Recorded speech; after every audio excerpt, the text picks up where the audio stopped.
தனிப்பெரும் கருணை அருட்பெரும் ஜோதி எல்லா உயிர்களும் இன்புற்று வாழ்க. வள்ளல் மலரடி வாழ்க வாழ்க. திருச்சிற்றம்பலம்.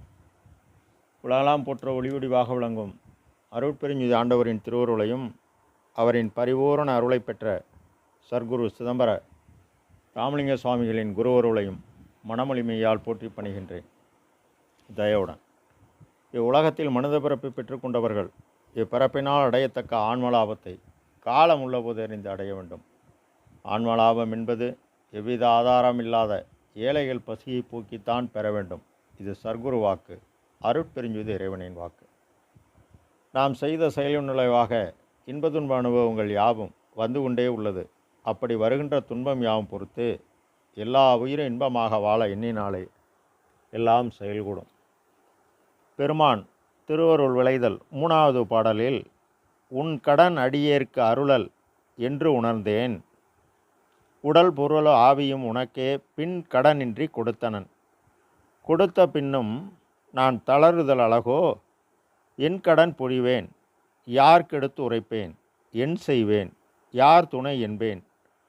முன் கடன் பட்டார் போல் மனம் கலங்கி முறிதல் ஓர் கணம் தரியேனே என இப்பாடலை பதிவு செய்கின்றார்கள்.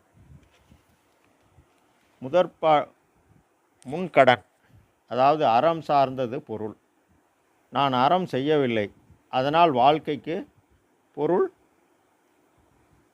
குறைவாக உள்ளது. என் தேவைக்காக இருப்பவரிடம் நான் போய் ரொம்ப சிரமமாக உள்ளது, ஒரு 10,000 ரூபா பணம் தாருங்கள், கொஞ்ச நாளில் திருப்பி தருகிறேன் என அவரிடம் கடன் வாங்குகிறேன். திருப்பி தர இயலவில்லை.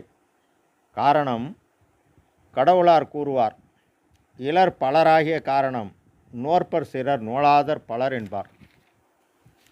எனக்கு அவரிடம் கடன் வாங்கிவிட்டேன், கொடுக்க முடியவில்லை. எனக்கு மானம் மிகவும் முக்கியம். நான் முற்பிறவைகளில் சரி இப்பிறவிலும் சரி இரக்க குணம் என்னிடம் இல்லாததால் அவர் தரக்குறைவாக பேசினால் மானம் போய்விடுமே என்கின்ற பயம் என் மனத்தை வாட்டுகிறது. முறிதல் என்றால் மனம் உடைதல். இருப்போமா அல்லது அவர் கேட்கும் முன் இறந்து விடுவோமா என எண்ணுகிறேன். கேட்டு வாங்குவது கடன். இந்த கடன் தன் கடமையை செய்ய பிறரிடம் கேட்டு வாங்குவது. கடன் என்பது மானம் என்ற பொருள்படும். என் கடன் புரிவேன், யார்க்கெடுத்து உரைப்பேன், என் செய்வேன், யார் துணை என்பேன். முதல் பாடலில் என்ன செய்ய வேண்டும் என தெளிவாக கூறினார். 2ஆம் பாடலில் பொதுவாம் தெய்வம் நீ என பகர்ந்தார். இப்பாடலில் என் கடன் புரிவேன் என்கின்றார். இந்த என்றும் நிலைத்த இறைவனின் தயவு பாக்கள் யாவும் மன அறிவை பெற்று வாழும் எனக்காக வழங்கப்பட்டது. என் வாழ்க்கை என்று நான் பல பிறவிகளில் செய்த அறத்தின் நிலை என் செயல்பாட்டுக்கு ஏற்றாற்போல் என் குடும்பம், மனைவி, மக்கள், சுற்றம், நட்பு யாவும் அமைகிறது. இதனை கடவுளார் தம்பொருள் என்பதம் தம் தம் மக்கள் அவர் பொருள் தம் தம் வினையால் வரும் என்பார். சரி, அறம் என்பது போகிற இடமெல்லாம் எனக்கு நன்மை தரும் என அறிவால் அறிந்து கடவுளார் கூடியபடி கொல்லும் வகையான அறவினை ஓவாதே செல்லும் வாயலாம் செயல் என்பார். இயலும் வழிகளெல்லாம் தர்ம செயல்களை இடைவிடாது தம்மால் முடிந்த அளவு செய்ய வேண்டும். ஆனால் 12/4/1801 பின் கடவுள் வழிபாடு, ஜீவகாருண்ய ஒழுக்கம் இந்த பாதையில் போனால் நாம் போய் சேருகின்ற ஊரை அடைந்து விடலாம் என அருட்பெருஞ்சோதி ஆண்டவரின் பரிபூரண அனுபவத்தை பெற்று அந்த பரிபூரண நிலையை பெற தருமச்சாலை வழியாக அவர் செயல்பட்டு அந்நிலை அடைந்து நமக்கு கூறுகிறார்.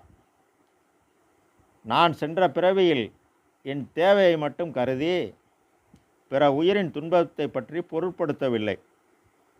அதனால் இப்பிறவியில் பொருள் இல்லாமல் துன்பப்படுகிறேன். என் கடன் புரிவேன், நான் என்ன செய்ய வேண்டுமென தெளிவாக ஜீவகாருண்ய ஒழுக்கம் 3 பகுதியில் பகர்ந்துள்ளார். உலக மாந்தர் உய்ய அருட்பெருஞ்சோதி இறை அனுபவத்தை இறை எனும் உணவு வழங்கி பூரணமாக பெற்று எடுத்து உரைக்கிறார். மேலும் என் ஒருவனால் எல்லோரும் நன்மை அடைவது நிச்சயம் என்கின்றார். மேலும் உயிர்களுக்கு உயிர்கருணை புறத்திலும் ஆண்டவரத்தில் அன்பு கொண்டு மனதை புருவமத்தில் நிறுத்தி அகத்தில் அகநெறி ஒளிபாடு பழகி அனுபவமாக்கணும். இதனை பெருமான் ஒளித்துரைக்கின்றேன் அலன் நான் வாய்ப்பறை ஆர்கின்றேன் ஒரு சிறிதும் அச்சமுறேன் உள்ளபடி உணர்ந்தேன். அவர் உணர்ந்துதான் கூறுகிறார், அறிந்துதான் கூறுகிறார், அடைந்துதான் கூறுகிறார். இதை 100% நம்பிக்கையுடன் நின்று நாம் அறிந்து உணர்ந்து தெளிந்து செயல்படணும். உன் கடன் அன்பருக்கு அருளல் என்று உணர்ந்தேன். அடியார் என்பவர் வினை முழுவதும் நீக்கி திட தேகமும் போகமும் அருளுவார். அன்பர் என்பவர் எல்லா பற்றுகளையும் பற்றற துறந்து பற்றற்றான் பற்றினை மட்டுமே பற்றி சிவா அனுபவம் என்று கிட்டுமோ என்கின்ற சிந்தனையில் உள்ளவர். பெருமான் அன்பர் நிலை. அதனால்தான் அருளுதல் என்றால் கொடுத்தல் என்று உணர்ந்தேன். இதனை பெருமான் ஒரு பாடலில் நீ கொடுக்க நான் வாங்கி தொடுக்க என்பார். என்ன கொடுத்தார், எப்படி கொடுத்தார்? சும்மா தூக்கி கொடுத்து விட்டாரா என்றால் இல்லை.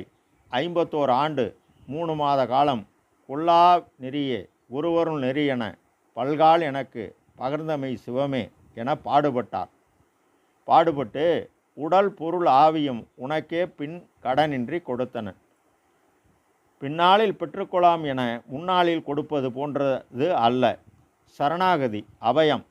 உடல் என்பது அறிவு கருவி, செயல் கருவி, அந்த கரணம், ஜீவன், காற்றின் இயக்கம், ஆன்மா, ஒளியின் இயக்கம் உள்ளடக்கிய 36 + 60 96 தத்துவம் உடையது.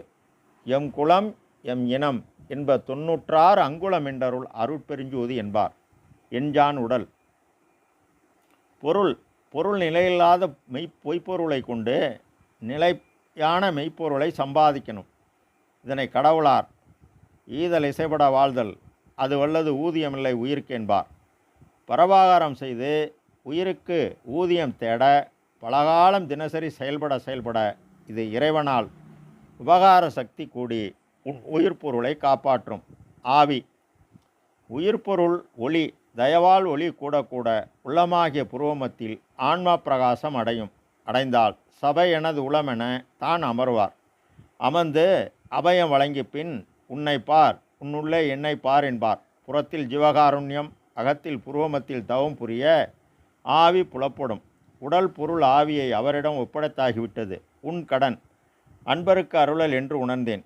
அக உள்வரி 118 தொடங்கி 126 வரை இது சான்றாக உள்ளது. அப்படி அவர் அந்த அருளை பெற்றதனால் மரணமிலா பெருவாழ்வில் வாழ்ந்திடலாம் கண்டீர். புனைந்துரையேன் பொய்புகளேன் சத்தியம் செய்து சொல்கிறேன் எனவும் பெற்றேன் என்றும் இரவாமை எனவும் ஆடுகின்ற செயல்படிக்கு ஆளாகி மாளாத ஆக்கப்பட்டேன் எனவும் உறுதிபட செய்கின்றார். நாமும் பாடுபட்டால் அந்நிலையை அடையலாம். அருட்பெரும் ஜோதி அருட்பெரும் ஜோதி தனிப்பெரும் கருணை அருட்பெரும் ஜோதி. எல்லா உயிர்களும் இன்புற்று வாழ்க. கொல்லாபிரதம் கொலையமலாம் உங்க நல்லோர் நினைத்த நலம் பெறுக. எல்லோரும் வாழ்கை செய்து திரு அருட்பிரகாச சர்க்குருநாதர் திருவடிகளே அபயம் அபயம் அபயம் அபயம் அபயம். திருச்சிற்றம்பலம்.